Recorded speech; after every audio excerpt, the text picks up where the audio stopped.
sommes venus poursuivre notre plaidoyer que nous avons commencé il y a quelques temps auprès de la CGT, qui est un des organes techniques du gouvernement dans le secteur des infrastructures, à propos du cas de sinistre que nous sommes en train de vivre dans la province de Tanganyika, précisément à Kalemi, Moba et dans quelques autres localités aux environs.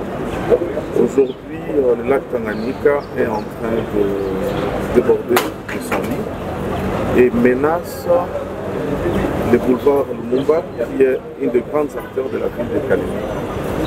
Il est impérieux, il est plus que nécessaire que le gouvernement intervienne assez rapidement.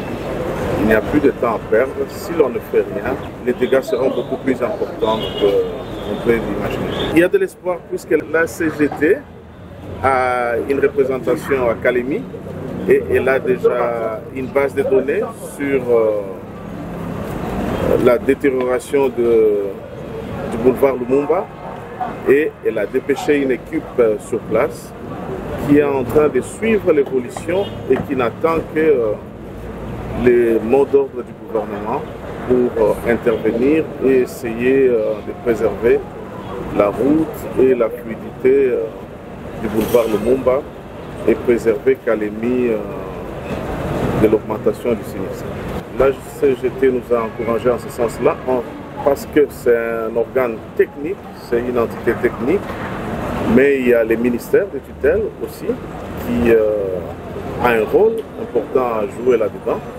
Il y a d'autres structures telles que les programmes sinon congolais qui s'occupent du volet infrastructure et qui détient les fonds nécessaires pour ce genre d'intervention. Alors, les plaidoyers, nous l'avons fait chez le Premier ministre, nous l'avons fait auprès du bureau provisoire du Sénat. Aujourd'hui, nous sommes à la CGT.